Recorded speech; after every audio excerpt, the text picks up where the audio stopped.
So today we are going to be looking at wet tumbling brass.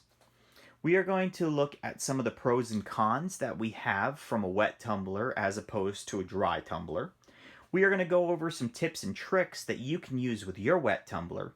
And finally, we are going to go through the whole process of taking dirty range brass and turning it into a beautiful product that you at home can get with your wet tumbler. So let's look at some of the pros and cons that we have from our wet tumbler to our dry tumbler. The biggest pro that we have with our wet tumbler is that the brass is going to come out significantly cleaner than with our dry tumbler. The wet tumbler will be able to clean the inside of the brass, the outside of the brass, as well as the primer pocket, something that the dry tumbler just doesn't have the ability to do.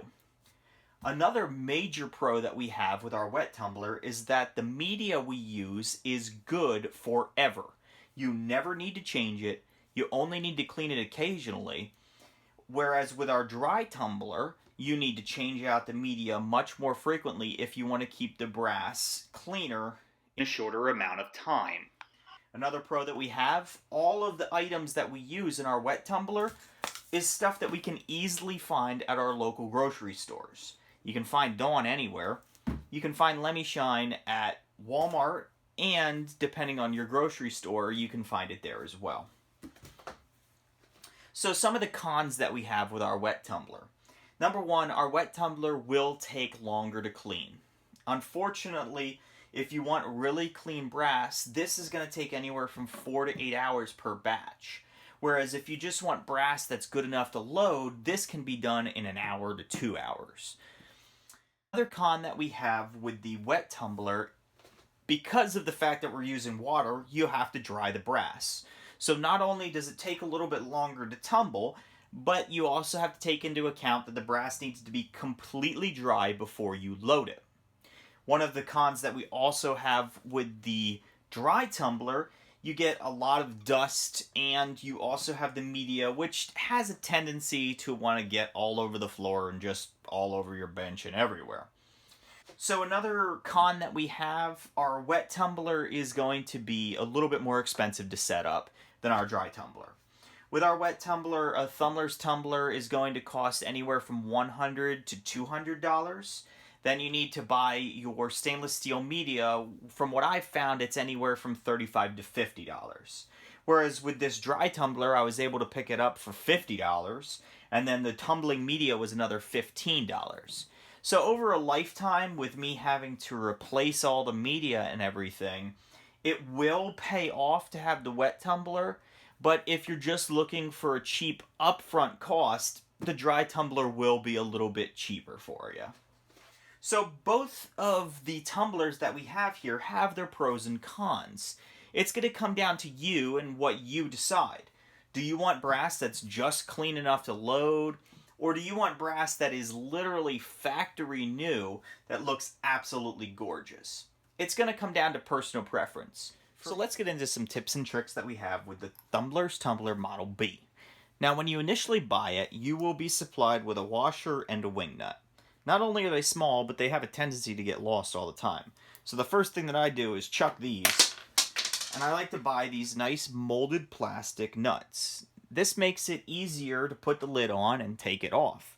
There will be a link to these in the description down below, so make sure you check it out. So another important tip that we have with our Tumbler's tumbler is to make sure that we are lubricating it properly. You'll notice on the front of the motor and the back that we have 2 holes. These are lubricating ports. Tumbler suggests a 3-in-1 20-weight oil. So while the motor is running, we are going to apply 1 drop in the front and 1 drop in the back. It is also important that we apply the oil to all 4 of the nylon bushings so that we do not wear them out prematurely. The Tumbler's Model B is rated for 15-pound capacity. Since we have 5 pounds of stainless steel media, we're going to be adding a little less than a gallon of water, so let's say about 7 pounds. That leaves us with 2 to 3 pounds of brass. So some people like to weigh out their brass. I prefer to use a measurement for my brass. I find that this is accurate across all different calibers, and it is a much easier process than having to weigh out every single batch of brass. So I use a 32-ounce cup. Another option that you can use, you can cut off a soda bottle, a 2-liter soda bottle at about 6 inches, and that should be about 2 pounds of brass. So there are 3 things that are really important when you are adding your brass to your wet tumbler. Number 1, you don't want to add too much. If you add too much, you're going to have premature wear on your motor of your tumbler, and you're going to wear it out faster. Number 2, you only use like-sized brass in the tumbler. So for instance, here I have 22 caliber brass. I do not want to add anything else other than 22 caliber brass. If you have different caliber brass, it's going to stack, and you're going to spend 30 to 40 minutes trying to pull the 9s from the 40s and the 40s from the 45s. It's a major pain. Number 3, you only add deprimed brass to a wet tumbler. What can happen if you add primed brass to a tumbler, you can cold weld that primer into the primer pocket. So for instance here, I have a piece of 9mm brass. You'll notice the primer ring is still left in the pocket. However, the top of the primer is gone. When I went to punch it out, it actually pulled the top of that off and it left just the ring in. So essentially, this brass is completely worthless. Now, if you're dealing with very expensive brass, there is a way that you can save it, but for my case, this 9mm is now junk. Alright, so we have all of our ingredients in our tumbler. Let's get this sealed up and let's get it started. So we're going to add our gasket. We are going to add our metal lid. What I like to do is put all of the nuts on, tighten them down just finger tight, and then I like to go around in a circle 2 at a time so that they're nice and tight. You want to make sure these are nice and tight because you don't want to have water that spills all over your bench. Finally, we are going to add it to our base. We have this all set up on our base. We're going to plug this in. Since this is the low speed 1500 RPM model, I'm going to let this go for anywhere from 4 to 8 hours. If you have this high speed model, you can get away with 2 to 4 hours at the max. So we're going to plug this in and we're just going to let this guy run.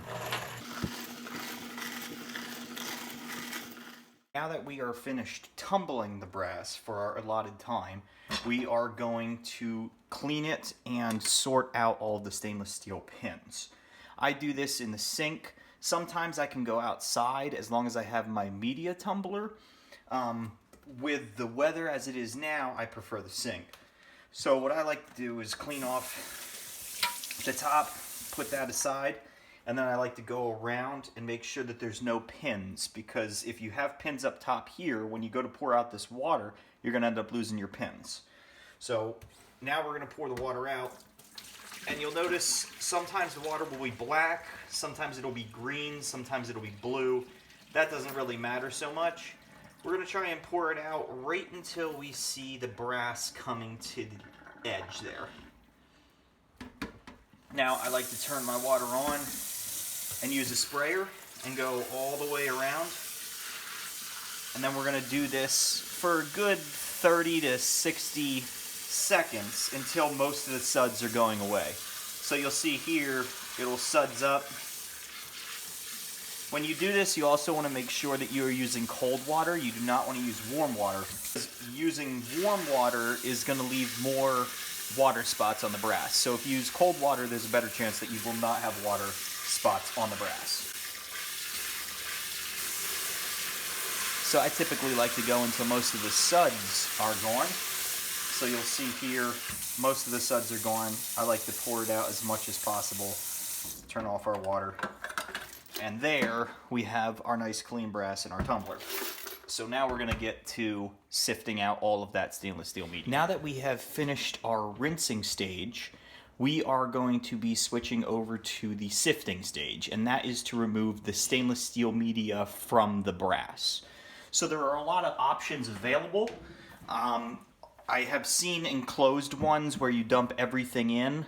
That is a very good option. For me, I have a giant salad spinner that I actually ended up picking up for free. So this is what I use. So basically, regardless of the sifter that you use, what you want to do is you want to pour all of the brass and most of the media in. So you'll notice here I do have a little bit of stainless steel media left. That's perfectly fine. You don't need to have it all go into the sifter. So here's a good view of the stainless steel media and the brass that I have in my sifter. If you have a rotary sifter such as the RCBS, it'll be significantly easier. Basically, you just want to dump everything in, everything will fall out to the bottom, you close the lid, and then you're going to end up spinning, and what that's going to do is it's going to separate all the media from the brass. So for me, it's going to be a little bit different.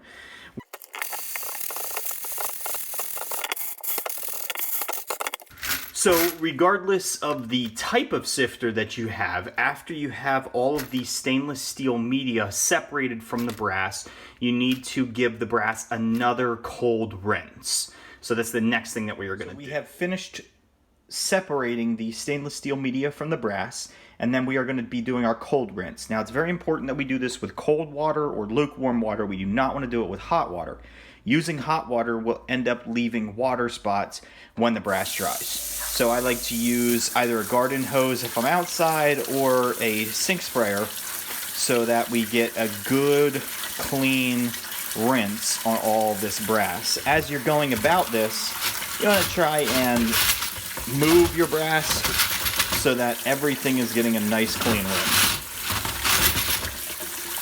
Generally the rinsing is going to take anywhere from 10 to 20 seconds. You don't need to go crazy with this step. You just want to make sure that you don't see any bubbles with the brass at this point.